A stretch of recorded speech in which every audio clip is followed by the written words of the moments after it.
El primer libro que leí es una pregunta conmovedora. Yo leí 4 libros, te voy a mencionar 4 libros. Agua, de José María Arguedas, el conjunto de cuentos de Mario Vargas Llosa, el primero que él publicó, Los Jefes, los cuentos de Valderomar y los cuentos de Edgar Allan Poe. Fueron cuentos nada más, los 4 primeros libros que leí. ¿Fue alguno de esos libros el que más le haya impactado? Y si no fue alguno de esos, ¿cuál fue el libro que más le impactó? Mira, yo te diría que todos los libros que leí antes de los 20 años me impactaron, fueron para mí, me marcaron para toda la vida. Lo que pasa es que en la juventud uno tiende a asimilar lo que lee de manera distinta como lo hace de adulto. Uno tiene todavía esa frescura que te permite leer y asimilar e identificarte con lo que estás leyendo de una manera única. Inclusive te sientes como los personajes o los protagonistas de la novela. A mí por lo menos me sucedió eso de joven. Ya de adulto no tanto, no fue tanto el impacto, no fue tan revolvedor. Y si yo tuviera que escoger alguna lectura de antes de los 20 años, que para mí fue decisiva, fue capital, yo te diría que La náusea de Jean-Paul Sartre.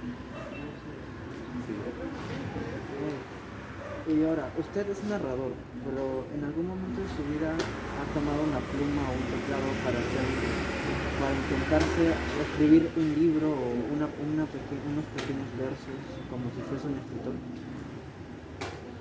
¿Cuál fue la primera historia que escribió en algún momento? La primera historia. Bueno, yo comencé como poeta. Yo en esos años, estoy hablando, como te digo, antes de cumplir los 20, yo era un poeta empedernido, un poeta impenitente, escribía todos los días. Yo a solas con mi escritura me dejaba llevar por ese impulso torrencial de escribir todos los días. Escribía mal, eran versos malos, patéticos, pero para mí era una necesidad vital escribir poesía en ese tiempo. Narración fue mucho después todavía. ¿Y quién es su escritor o narrador favorito? Mi escritor o narrador favorito es una buena pregunta. Yo te diría que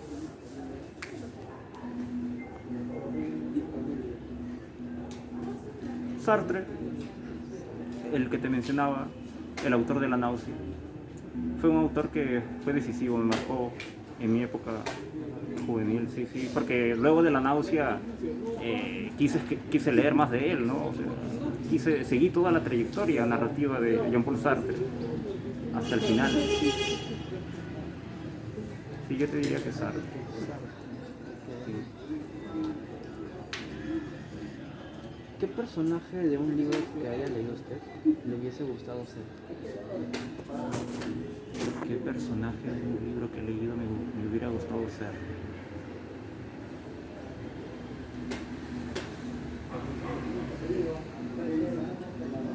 La verdad que ninguno. Hay un libro de Alejo Carpentier. Alejo Carpentier es un escritor cubano.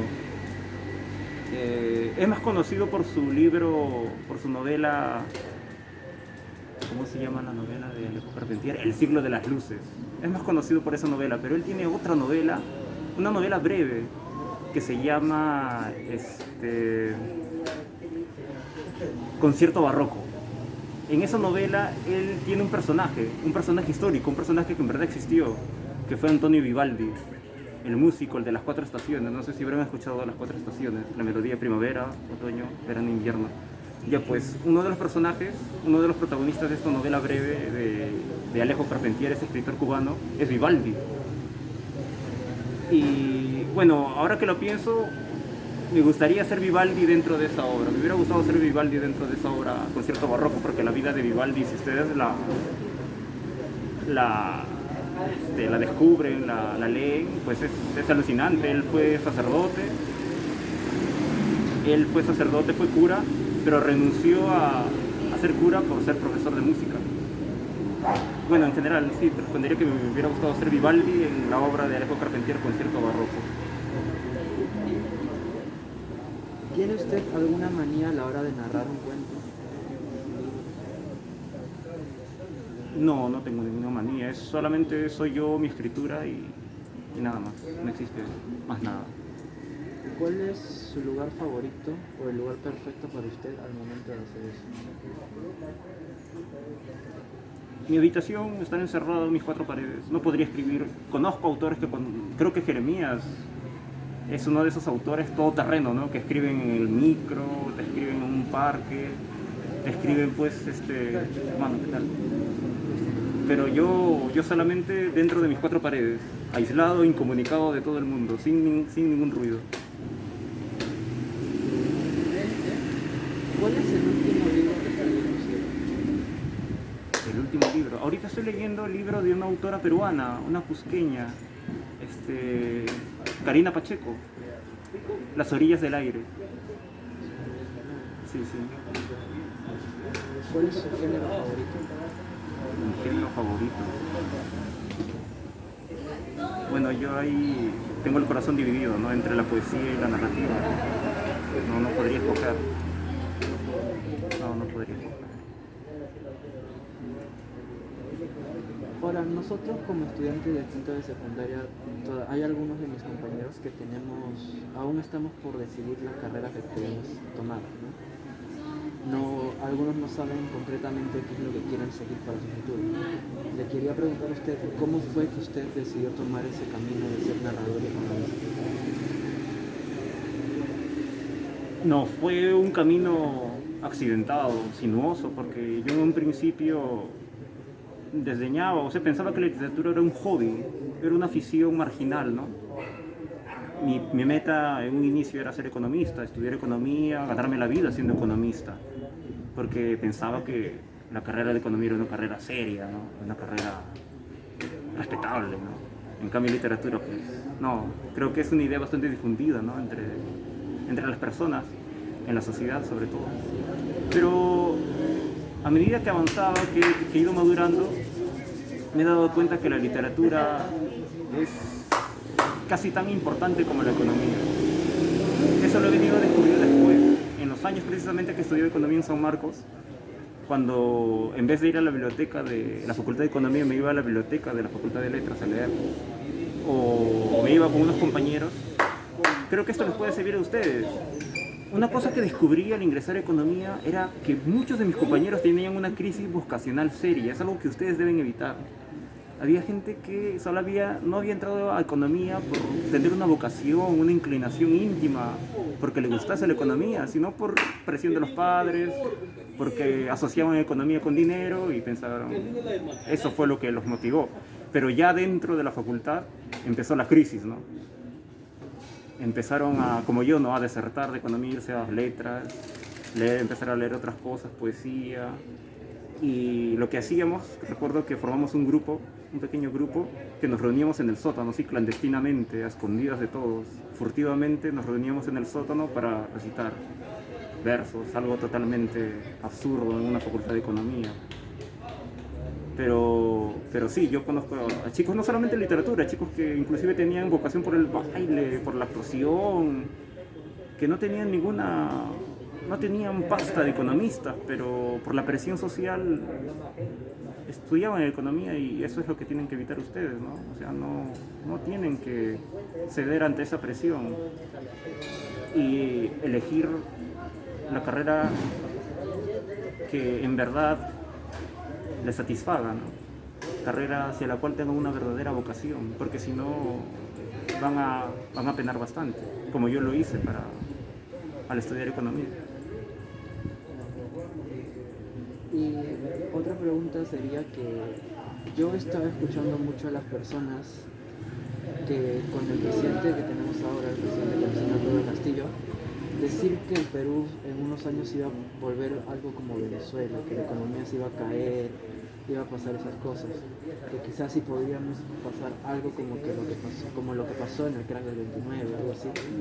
¿Cree usted como economista que esa situación, que podríamos llegar a esa situación? Te respondo como economista y como narrador a la vez. Eso es un relato, es una ficción, es una historia. No tiene ningún asidero en la realidad. El Perú, ahorita las cifras macroeconómicas que tiene son excelentes. No hay... Dentro de los países de América Latina es el mejor posicionado económicamente. Pero hay ese relato, ¿no? Hay esa ficción, ¿no? Fantasmagórica de que el Perú se va a convertir en Venezuela.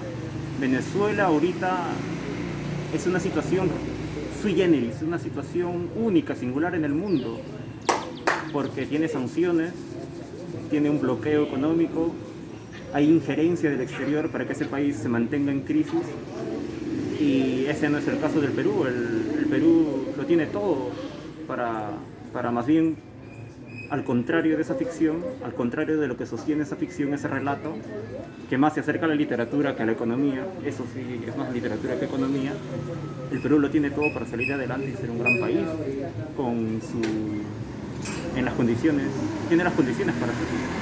¿Y qué cree que le falta al Perú para que podamos crecer Crecer económicamente. y volvernos una potencia mundial? El Perú ha crecido bastante en los últimos años. El Perú ha tenido una cifra de crecimiento sostenida y muy por encima del promedio de Latinoamérica. Pero el problema está, la clave del problema está en que ese crecimiento no se ha traducido en desarrollo. Hemos crecido, ha sido un crecimiento vegetativo, un crecimiento inercial, un crecimiento que no se ha traducido en desarrollo, en mayor infraestructura, en mayor inversión para educación, salud. El gran reto, el desafío es traducir ese crecimiento en desarrollo. ¿Y cómo se hace eso? Mediante políticas redistributivas que traten de desconcentrar esa riqueza, porque el Perú ha generado riqueza. Lo malo es que esa riqueza se ha concentrado en unas pocas manos y no se ha democratizado, no ha llegado a las grandes mayorías. Pero riqueza el Perú ha crecido, ha producido, porque el Perú es rico. El Perú tiene la fortuna de contar con ingentes recursos minerales, marinos, pero los beneficios de ese crecimiento pues no han beneficiado a las grandes mayorías, sino que se ha concentrado en las manos de unos pocos. Y ese es el desafío, ¿no? Tratar de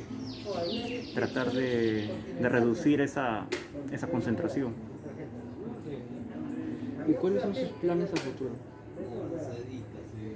Mis planes a futuro: seguir escribiendo, seguir publicando mis narraciones y hacer lo que he venido a hacer acá, en este lugar tan bonito, tan estimulante, tan inspirador.